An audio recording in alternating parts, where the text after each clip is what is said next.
Well, hi there. It's Monday and time for another Monday Mastery. I'm your host, author, and dating coach Rick Soderbeer, and it's nice to be back. I was off for a couple of weeks. I was in the middle of a couple of projects a couple of weeks ago, and which I'm still working on, but I was deep into them and just taking a break.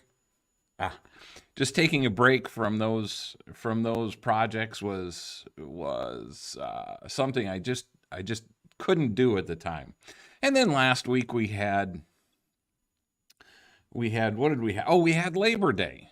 So that was we had that holiday. I hope you all had a great holiday weekend last week, long weekend, 3 or 4 days, and it was uh, it was pretty decent up here, pretty decent weather, and got a couple building projects done. And then we had last week, and which was a pretty decent week up here. And now today we're observing September 11th. And one of the questions I have is, do you remember where you were? Hey, Kim, thanks for joining in. Glad to see you're here.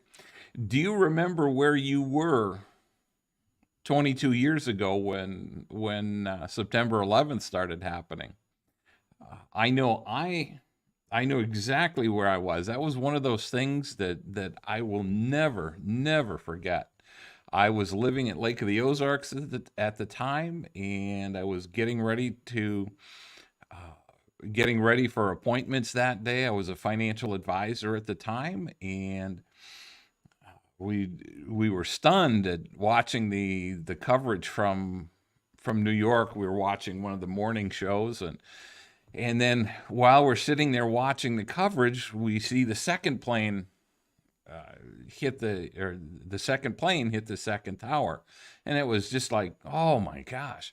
And I went to my first appointment, and it was a later morning appointment, and we did almost nothing. It was just one of those things that we just sat and watched the TV.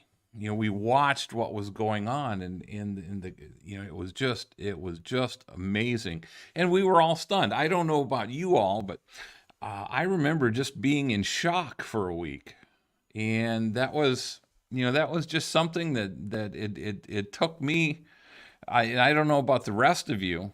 Uh, it took me about a week to recover from that, and just to think that something like that could happen in this country, because we've been for 200 years we've been protected, and haven't had to endure any attacks. Well, I can't say 200 years, since, well, 70 years since Pearl Harbor. So anyway, enough about that. So um, I wanted to do another random thoughts. Those always seem to be fun days, especially for me. I hope they're good for you.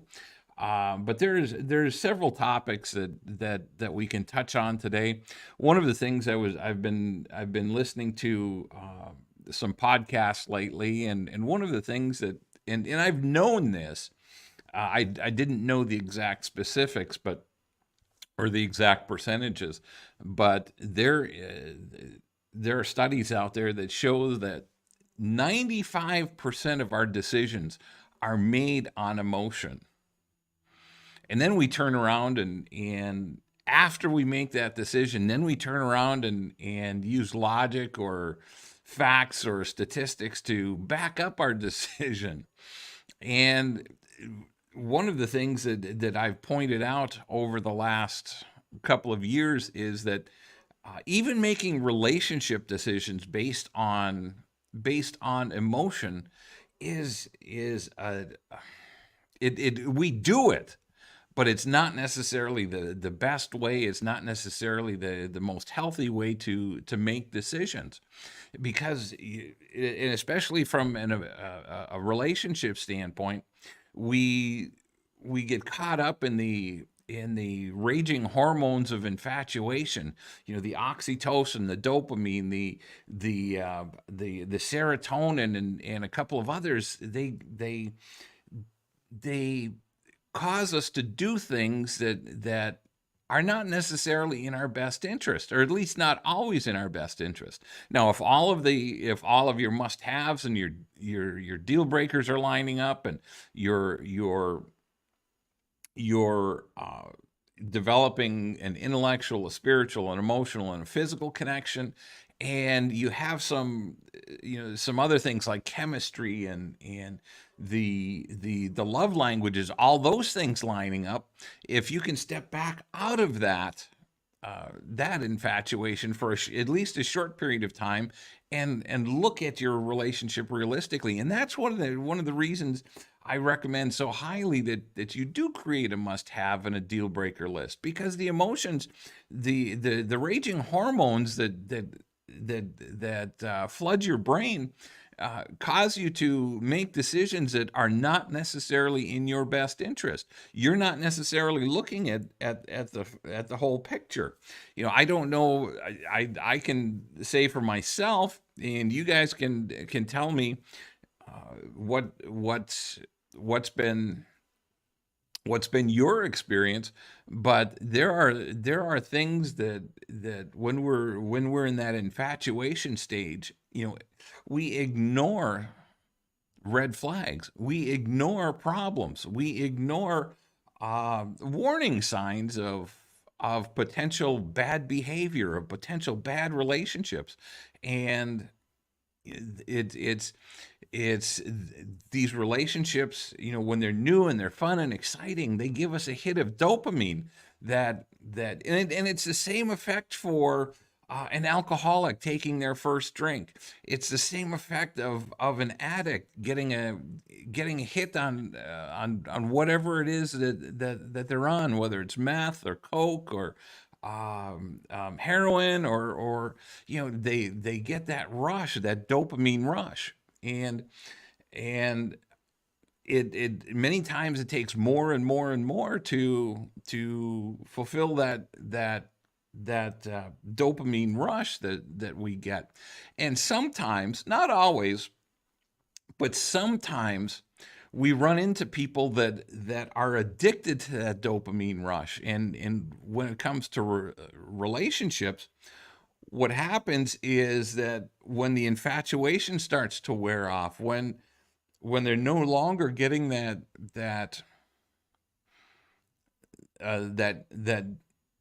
hit of dopamine that's pumped into the brain, when that's not strong enough anymore, they're often looking for the next rush. They're often looking for the next fix, as it were. And that's one of those things that you have to watch people very carefully. You have to see what they do. And that's why it's so important when you're with somebody new to have conversations about why they left their last relationship, or what happened in that last relationship. And are they uh, they fall in between a serial dater and a serial monogamist. They'll hang around for a while. They probably lean more towards a serial monogamist, where they'll be faithful and they'll be with you for a while. But as soon as that infatuation, that excitement, that rush of being in a new relationship wears off, and that can be anywhere from a few months to a couple of years. But as soon as that starts wearing off, then they're starting to look for another relationship, because they want that feeling. And what they don't realize is that feeling, that of infatuation, that's going to die off. That will eventually become, it just becomes a normal everyday relationship. And that's one of the things that we have to recognize, is that what are the things that we missed when we were under that veil of infatuation? That's when the things start to come to light. Well, does he do this? Does he do that? Or does she do this? Or does she do that?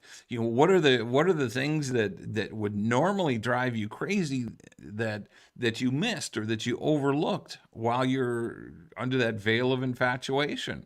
And that's why I always go back to wanting to refer back to the must have and the deal breaker lists, because that's the tool that you can use to step back from the infatuation, and at least temporarily, and say, okay, is he meeting everything on my list, or does she present any warning signs or show any of the deal breakers that I have on my deal breaker list? That's why these lists are so important, because they set boundaries. They prevent you from pursuing relationships that while they may look good and feel good up front, they will not be long-term healthy relationships. And it doesn't make them a bad person or you a bad person. It just means they're not the right one for you. And if they're not going to be the right one, then there's not a lot of reason to spend an excessive amount of time with somebody. Yes, it may feel good. Yes, it may be fun, and at least for a while. But then, once the infatuation wears off and it's not going to be as fun, then it's like, oh, why am I still here? And I've met people that have been in relationships for 3, 4, 5, 6, 7, 8, 10 years, and they know deep down inside this isn't the relationship they want for the rest of their life. But then they start negotiating with themselves. Well, I've been here for 3 years. I've been here for 5 years. And then if I leave now, I've wasted that time. Well, yeah, you started with the only time that's been wasted is the time from the point that you recognize that this is not the relationship you really wanted. So it's something that how much more time do you want to waste? Do you want to waste another year, another 2 years, another 5 years with someone that deep down inside, and they can be a great person, but it's not, there's just something missing. And for you, whatever it is, I'm not being judgmental. I have those same, I have some of those same guidelines. There are things that I want in a relationship that if it's not there, I don't care how much I love you, it's not the right relationship. At least for me. And so we have to be aware of the things that are important to us, and we have to be true to ourselves to make sure that we're not denying ourselves all of the things that we want, need, and desire in our next relationship. I know for those of you that are divorced, which I am, and even if you're widowed, you don't want to go into another relationship, and this is for those of us that are divorced. You don't want to go into another relationship and make the mistakes that you made the last time. Made the make You want to make better choices this time than you did last. And as many good things as came out of my marriage, there was still a lot of heartache. There was uh, a lot of frustration, and just problems that we had trouble dealing with, and that we couldn't ultimately solve. We couldn't fix those problems. And part of it was because, over time, if you're not aware of, if you don't have good, and I don't want to say negotiating skills, but if you don't have good communication skills, you lack the ability to be able to have tough conversations. And I know, as much as I preach about it, I still don't like confrontation. I don't like to be in a confrontational conversation. And when I say confrontational conversation, it means when we have to talk about something difficult, when we have to uh, deal with tough issues, because and I think part of that comes from the fact that I grew up in a family where if there was confrontation, then voices got elevated and words were said, and it's there are still times that I can be triggered. There are certain people or certain phrases or certain things that can be said that I can feel my blood pressure rising and my anger rising, and I have to be cognizant of those things and be able to say, "Hey, whoa, I've got to step back. I'm about to lose my cool, and I don't want to have a conversation or say things that I'm going to regret later. Let's talk about this. Let's come back in half an hour. Let's come back in an hour, or let's talk about this, at another time when we can talk about it in rational tones and in rational terms." It's dating and relationships are all have to be about communication. And most of the people I talk to, and I'm sure there's quite a few of you that will watch this, that one of your top must-haves is communication. You want somebody who's going to talk to you, who's going to share with you. And it's not always going to be the fun things. It's not always going to be the good stuff. Because we all have bad days. We all have things that go wrong. We all have things that annoy us. And I don't care how good your partner is, they're going to do something that's going to tick you off. And just as my partner will do something to tick me off. And when that happens, we have to be able to say, "Hey, can we talk about this?" And I hate to use that phrase, but sometimes that's the way it comes out. And if, there's the deadly phrase that at least for guys, when you ladies come up to us and say, "We need to talk," then it's like, oh my God, what's coming now? It's our how are we when guys hear that, we feel instantly that we're going to be attacked, that we're going to be that you're going to come after us with the long knives, and it could be the end of the relationship. So we never want to start with "we need to talk." It should be it was something like, "Can we have a conversation? There's some things that are bothering me that I'd like to share with you, that I'd like to see if we can figure out how to resolve this." And even when you're getting into a relationship, one of the things you should be talking about is, how are we going to resolve our differences? How are we going to resolve problems that come up? And discuss, what you need to be, how each of you wants to resolve issues. And one of those ways should not be to bury it or not talk about it. In an extraordinary relationship, we should be able to have a conversation about anything and everything, and including the hard subjects, the things that we don't necessarily want to talk about. There should be nothing that's left there, or that's kept off the table. Everything should be on the table for extraordinary communication. Now, there are going to be some couples that will be exceptions to that, but those couples are rare. And there are going to be situations that come up. Just things happen in life that we can't control. Somebody loses a job. Somebody close to us passes away. There's financial problems.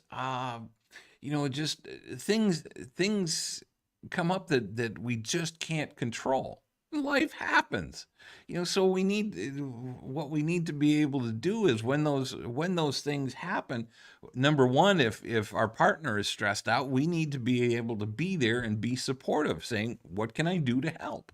In maybe not necessarily in those words, but they need to know that you're there, that you have their back, and that you're looking out for them. And these are it while these all seem like uh, duh kind of observations, it's surprising that in the heat of the moment, in all the fun and excitement of a new relationship, and as you're getting to know somebody, these are things that are not spoken of. These are, or rarely. It's we look at a lot of different aspects, but we don't discuss what's going to happen in the day-to-day life. We don't necessarily discuss um, you know how you see household chores. You don't we don't talk about who takes care of this or who takes care of that, who's going to, when we're married, who's going to pay the bills, and how to, having one of the because I was a former financial advisor, I have had conversations with a couple of different women that I've been fairly serious with about estate planning, and how we would divide up our assets. I think that's probably an important conversation for a lot of people to have. Especially if one has a significant portfolio or a significant amount of assets and the other doesn't. And it's just, how do you take care of your spouse?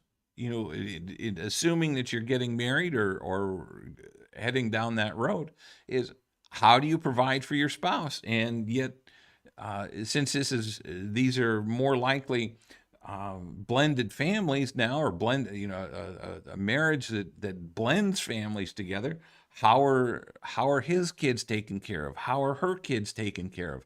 Is it, and each of you is different, and each of you needs to sort those things out.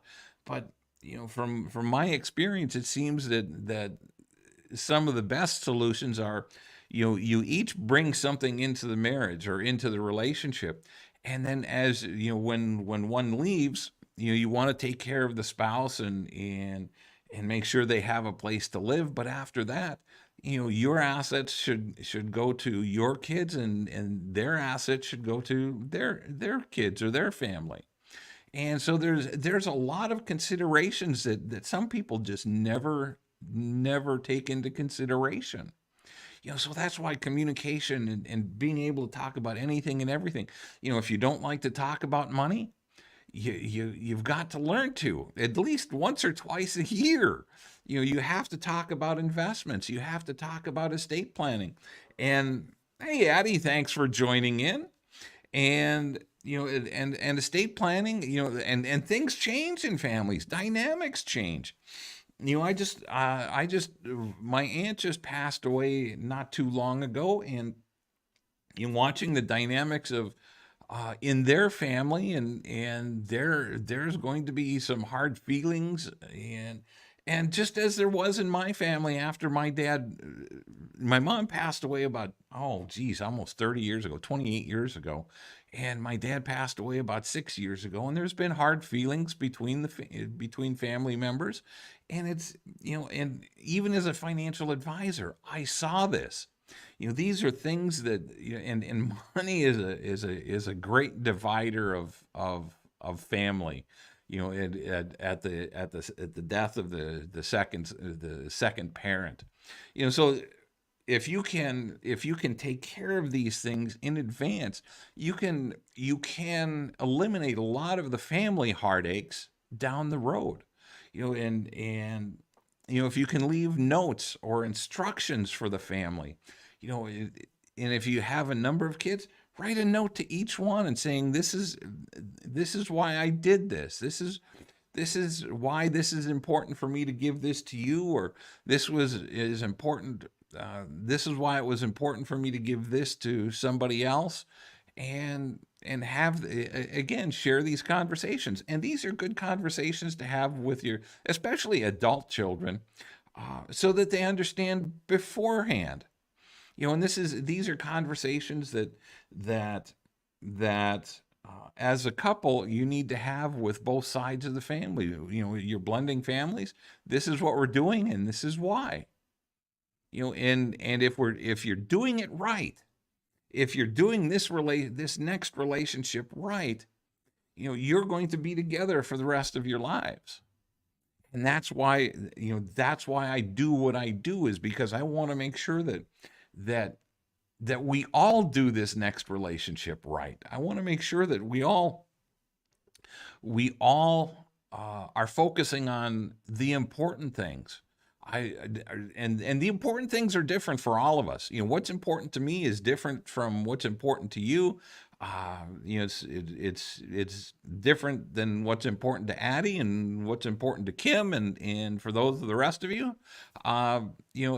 We all have different needs and wants and desires in a relationship, and uh, you know we have to we there I wish I could say that there was just an easy cookie cutter way of planning everything in a relationship, but there's not. It's one of those things that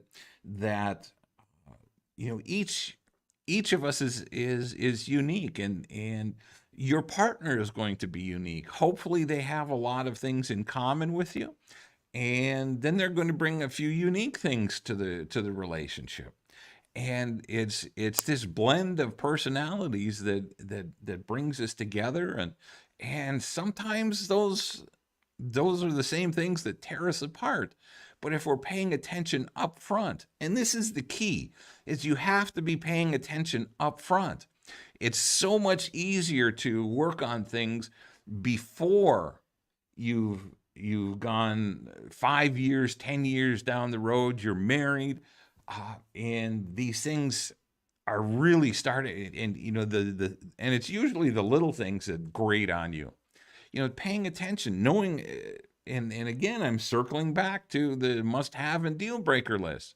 When you have those, you can be paying attention to those and saying, okay, is this going to work for me?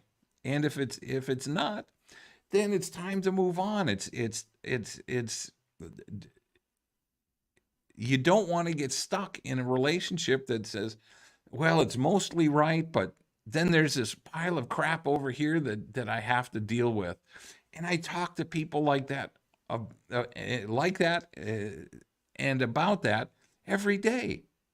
They and especially married couples, 85% of couples that are in their first marriage are in just an okay marriage, and second and third marriages are even worse. They're and we all get married for different reasons at different times. And I was just talking to a friend of mine a few days ago, and she got married, and it was her third marriage, and she was and I say she was in a young age. I think she said she was in her early 40s, and she got married because she didn't want to grow old, quote unquote, grow old alone. And I'm thinking, wow, that's now in my mid 60s, I'm thinking, yeah, that's not old at all. So I mean, there's some perspective there that is, I guess that perspective changes over time. But getting married and getting into a relationship and getting married to avoid something, to avoid growing old alone, to avoid loneliness, or to try to fill a void when it's not the right person, uh, is just a recipe for a toxic and unhappy relationship down the road. It may be okay up front, but down the road it's going to be a mess. And as long as you have that kind of a mess going on, there's no way of being happy and being satisfied. The only thing that you can do is become, I don't want to say, I don't know that I don't want to use the term complacent, but it's just you kind of have a ho hum attitude. Marriage is, no, it's okay. And we've all seen and I'm sure you've all had friends that have talked about their spouse in derogatory fashion, and I can't believe what she did this week. It's just like, oh my gosh. And it's when guys are standing around talking to each other, when women are out, having their ladies' day or ladies' night out, and they're talking about how terrible their husbands are. And the more you talk, the more conversations like that you have, the more dissatisfied you're going to become. The one of the keys there is to avoid those types of conversations, avoid the negative conversations. If you have a problem with your spouse, if you have a problem with the person you're dating, you don't talk about it with your friends, you don't talk about it with your work associates. You talk about it with the person, your significant other. You work that problem out, because when you start talking outside of the relationship, that's when problems get even deeper. They become more entrenched, and it takes away from the entire relationship. I remember I remember my marriage got to a point where I'd be so excited I have a great day. I'd be so excited about getting home and sharing that information. And the minute I hit the front door, or the minute I parked my car in front of the house, it was like, oh crap, I really don't want to go in. I really don't want to go in. I mean, that's and it's because the focus of my marriage at the time was, oh, this is so hard. And we were unable to communicate and work on what we needed to work on. And part of it was my fault, part of it was her fault, and we just didn't mesh. We couldn't figure out how to make that work. We couldn't figure out how to make our communication work. We couldn't figure out. And then after a point, when you struggle with that for so long, you start to recognize that, oh, what's the point? Why do I even try? I'll just do my time, and I'll end up being in a mediocre marriage for the rest of my life, and that's what I'm destined for. I made my commitments, and this is where I'm sticking to it. And then it comes to a point like, how miserable do you want to be for how long? And so again, that's why it's so important to do all of this work up front. It's so much easier to figure out who's right and who's wrong for you before you get married. And it gets so much more expensive and so much more difficult to dissolve a relationship, whether it's a long-term relationship, or whether it's a marriage. It's so much more difficult farther down the road, when you're waiting 5 years, 10 years, or some other 25 years. It's so much more difficult. That's why it's so important to pay attention to who you're dating, and not just settle for okay. Not just settle for somebody that's that is a placeholder. And it wasn't too long ago, I think it was earlier this year, or maybe late last year, we had a couple of people that made comments about finding somebody, because they were in their 70s, they had just lost their spouse, and he was immediately out searching for a new wife. And this was like within 3 to 6 months of losing his wife, and he was already out finding somebody new, and trying to fill the place that his wife held in his life. And that is a recipe for disaster. And I have not heard from him in probably 6 months or a year. And I'd be curious if he's listening, or if he still gets my blogs, that if he let me know how things are going. Because at one point he messaged me and said, yeah, I found somebody, she's a widow and been widowed for a couple of years, and we're going full speed ahead. And I've seen good friends that that have jumped from one relationship to the next, and jumping into a marriage because she thought this was the guy, he's the one, and never took time to heal from the past relationship or the past marriage, the toxic relationships that she had been in. And it's so difficult. And as much as I preach and as much as I teach, there are some things, some lessons that just have to be learned the hard way. And I don't want to be the bearer of bad news, and I always hate to tell people that, yeah, no, that's not the right one. You're not ready. And 99% of the time they'll say, "Rick, I'm ready. I'm ready. This is the guy. I know. I know." And all I can do is throw up my hands and say, "Yep, okay, whatever." And 6 months or a year later, then everything comes crashing down, and all of a sudden it's like, oh crap, you were right. How did you see that? Why didn't you tell me? Well, I did tell you. I did see it.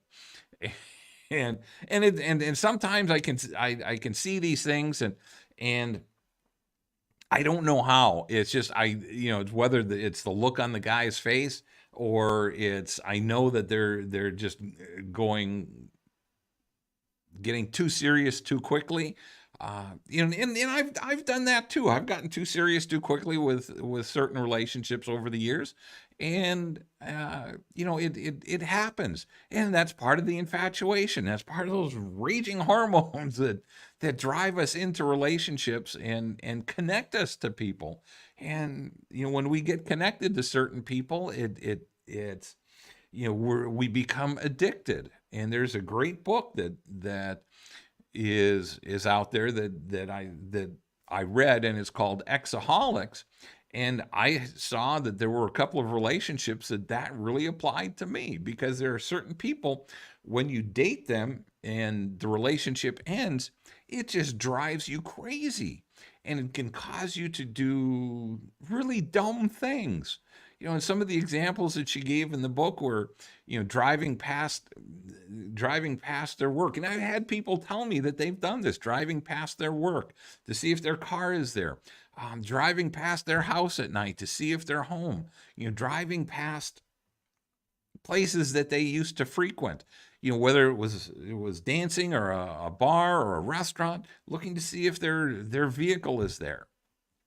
You it's almost like you're stalking, but it's not necessarily a it it it it's it may seem like craziness, but it is actually the hormones that have attached you to each other, or you to them, and it's probably not the reverse, but it's the hormones that have attached you to them. And so that's why it's so important to recognize all these signs that pop up for us. There are telltale signs. There are telltale signs of this isn't going to be a healthy relationship. And the one that breaks my heart the most for most people is when they come in and tell me that she did everything. She did everything he wanted her to do, and yet he still walked away from the relationship, and she couldn't understand why. And it boiled down to the fact that there was something missing in the relationship for him. And for the life of me, I couldn't get her to understand that while it wasn't her fault, and I know she did everything that she could in her power, it was one of those things that she didn't recognize that it was a one-sided relationship.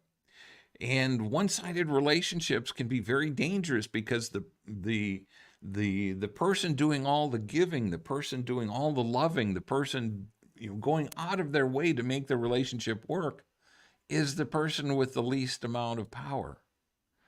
And the one that does the least in the relationship has all the power, because they are controlling the situation. They're not going to do anything they don't want to do. And so the partner that's the giving partner is the one that generally acquiesces and says, okay, well, we'll go do what you want to do, and we'll not do what I want to do. And it's if he says, and it doesn't make any difference which, if it's a he or she that's the least loving, or the least involved with the relationship, or the least committed, I should say.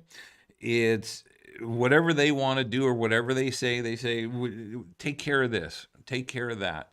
And the one that has the greater commitment says, yeah, okay, I'll do that. And then pretty soon the burden becomes so heavy that they can no longer carry that burden on their own, and they need to step away. And and they're generally going to be the last person that wants to break up, but they're generally the first ones that should be, because they're putting in all the effort and they're not getting anything in return. And in an extraordinary relationship, it's going to be equal on both sides. It's going to be 100%, and you're not going to be expecting anything in return. Just like your partner is going to give 100% without any expectation in return on their side.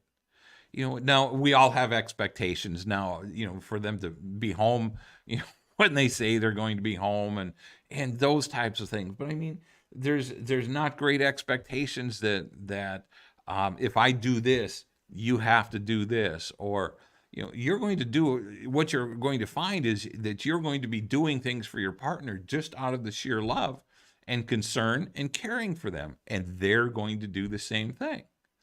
And when you experience that kind of relationship, when you experience that kind of connection, it becomes, it's just like, this is what it's all about. This is what we should all be working towards, and it's but most of us have never experienced anything like that. And we're running up on 40 minutes here, and nobody's asked questions. So if you've got questions or comments, please feel free to pop them in the chat here. I'm more than happy to answer your questions. But most of us have never experienced an extraordinary relationship, even on a temporary basis, where 98% of everything fit, but there was just something that wasn't right. Wow. Well, Addie says, I was driving and just listening. Okay, well, that, I don't want you to get in an accident or get a ticket. So that's cool. Thanks, Addie. When you experience extraordinary, you're going to recognize that this is why none of your other relationships really felt right or worked out. It really is an amazing feeling when Addie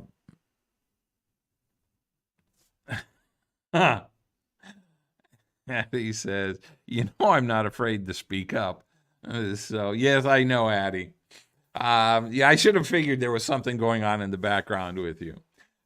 But this is why it's so important to pay attention, and like I said earlier, 85% of marriages that last, and that's first marriages, are generally just mediocre to okay marriages. People are just going through the motions and maintaining that relationship, because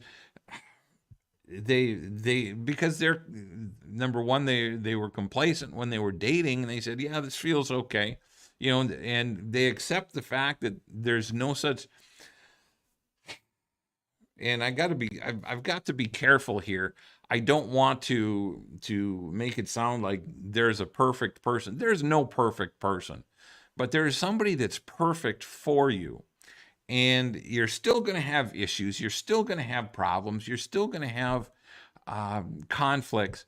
But there is somebody that it's just like putting on that comfortable pair of shoes. It's like putting on that great pair of gloves, or that that, whatever, however you want to frame it, there's just a connection there that life is just easier. It's like it's meant to be. It just flows. And and so many times when you're in that, when you get that type of relationship, it's you get to start communicating with people on a level that you don't necessarily need a lot of words. I mean, you can be sitting next to each other and being comfortable just with each other's company, just with each other's presence. You can see a twinkle in their eye from across the room if you're in a crowded room, and you know what they're thinking. It's and they're the first ones that you want to come home to, and the last ones that you want to leave. It's the the hearing of their voice in the middle of the day. Just he calls just to say, "Hi, I'm thinking about you. How you doing? How's your day?" And it just gets better from there. It's that's the type of relationship. And as I've shared on a number of occasions, that second and third marriages are far less likely to survive than first marriages. And when you start looking at those statistics, it makes it even more important to want to get it right this time. It's the 63% of second marriages fail, and 71% of third marriages fail. Now, why on God's green earth do you want to jump into another relationship just to fill that spot, just to avoid being alone? It's in my opinion, I'd much rather be alone than be in the wrong relationship. And I know a number of you have told me that it's you're far happier being single. Now, that being said, the longer you're single, the more difficult it becomes to get into a serious long-term relationship, because you've become accustomed to your ways, your habits, your routines. And if you want to successfully navigate your way into a new relationship, you have to be willing to do some give and take in these situations. You have to be willing to accept somebody else's way of doing things. And then you have to decide, well, do I want to, in certain situations, you have to decide, do I want to be right, or do I want to be in love? And that's one of those questions that you have to ask yourself and try to answer. And probably at least 8 times out of 10, you're going to want to be in love rather than be right. Because a lot of times when you're right and insist on being right, it's nothing but damaging to the relationship. And Addie says 100% accurate. It does get tougher, and the longer you're single, absolutely. But again, that don't discount the fact that there are going to be people out there that have similar habits or similar lifestyles to yours. And when you find that right person, there's not necessarily going to need to be a lot of change and a lot of adjustment. I mean, there's going to be some, and especially if you're going to start merging households, it's who does the laundry? It's for me, I'm willing to do the laundry, but more times than not, the lady is the one that wants to do it, because she has some things that need to be done in a certain way. And does it mean I can't learn? No, I can take care of those things. You just have to show me. So there are those aspects. Where do you sleep? When you start merging households, where do you live? Do you live in his house? Do you live at her house? And ladies, I know that For you, a lot of times,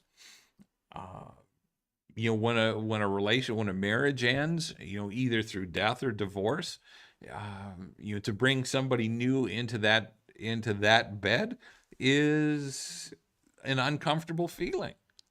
And for most guys, it's like, yeah, we don't care. You know, it's a bed. But for you, for ladies, there's much more of an emotional attachment there. There's an emotional connection there. And a lot of times I was talking to a friend of mine that he just bought a bedroom suit that uh, a lady was selling that he bought for literally pennies on the dollar, because she was recently divorced and wanted nothing to do with that furniture, and so she sold it, for a fraction of the price that she paid for it, and just because of that emotional attachment, and like I said, guys, for the most part, yeah, we don't get that emotionally connected to most of that stuff. There will be some things here and there, but uh, we probably get more attached to tools or something like that, and don't sell off my tools, or don't take my tools. Let me walk off with those. But those, that's, geez, we're almost at the top of the hour again, and I hope this was beneficial for you. I hope there were some nuggets of of common sense here, and that caused you to think. And the whole idea is to think about relationships, think about dating in such a way that, is this, when you start dating somebody, is this the person that I can see spending the rest of my life with? And paying attention to the not only to the good things, but paying attention to the warning signs, the downsides, the little things that may drive you crazy. Are those things that you truly can live with? Or are you living in a world, and this is the world that I lived in when I first got married, is that, yeah, I can live with that, I can put up with that, and no, I couldn't. I made it through. We did make it 25 years, but the last 8 or 10 were really brutal. And these are things that you really have to think about seriously. It's what are the things and that's it. And here again, what's on your must-have list? What's on your deal breaker list? Are there anything? Are you seeing things that should be warning signs? Are you seeing things, or are you walking into this? Yeah, I can change him. I can change her, or I can live with this. This is no problem. This is easy. I guarantee you, right now it looks like a piece of cake. But if it's anything that has caused problems in any previous relationships, it should give you cause for warning right now, because it's going to fester and become a problem later on. And that's why you need to have that conversation. How are we going to deal with our disagreements? How are we going to deal with problems? What is our process going to be?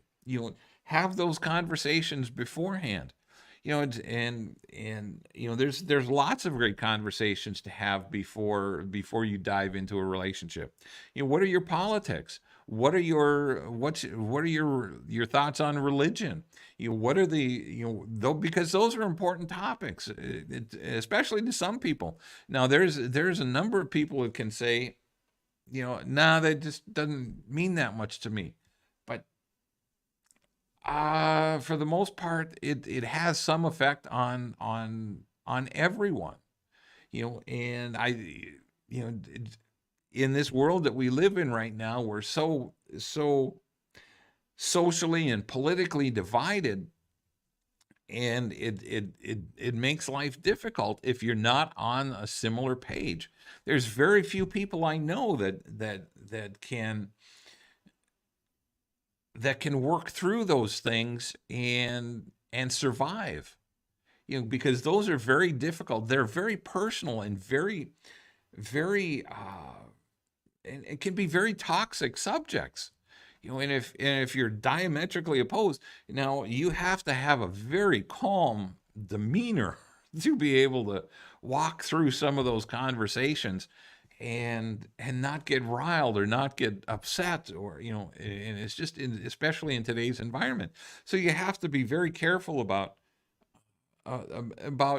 what you're what you're willing to accept and what you're not willing to accept. And if you're starting to see, and it's important to understand that if you're starting to see warning signs, or if you're starting to see that there are things that are missing from your must-have list, then it's time to make a decision. Not wait for another 6 months, not wait for another year, not let's see what happens in 2 years. Make that decision now, because it's much easier to move on now. The longer you wait, the harder it becomes to move on, especially if you're starting to recognize that, yeah, this isn't the relationship. This isn't really what I'm looking for. But he's a great guy, and so, he treats me well. Yeah, well, crap. That's bull crap. That's not a reason to stick around, is he treats me well. I don't care how well he treats you. There's going to come a point in time where it's not going to be enough. It's not going to be good enough. So it's important to find that healthy, strong, loving relationship that you're looking for, and to wait for it. None of us want to wait. Almost everybody that I meet wants to date just 4 or 5 or 6 people and be done. They don't want to go on. This is finding your soulmate, finding your extraordinary relationship is a time-consuming process. And it's something that we all need to learn to do. We all need to learn to be patient in our search. We want to make sure I want you to make sure that you're in the right relationship, and you're in that relationship for all the right reasons, not just filling an empty spot, not just somebody to take care of you, not just somebody to spend time with. You have to have things in common. You want to do things together. You got to want to spend time together and share common interests, morals and values, and even goals. And when you start developing a relationship, you should start developing goals together. Assuming you're going to have a long-term relationship. So anyway, I'll get off my soapbox. I hope you have a great, I hope this was helpful for you. I hope there were some nuggets in here for you that cause you to think and cause you to step back when you're looking at a new relationship and saying, hey, is this going to be the right relationship for you? For me? Is this going to be satisfying? Can I see this lasting, 20, 30, 40, 50 years? Think about it. Think.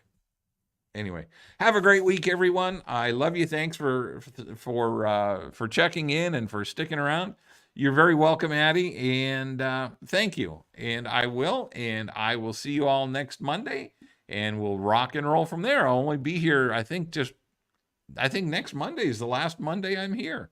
Then I'll be back in the Kansas City area for a couple of weeks. Anyway, have a great week, everyone. I love you guys, and we'll see you soon.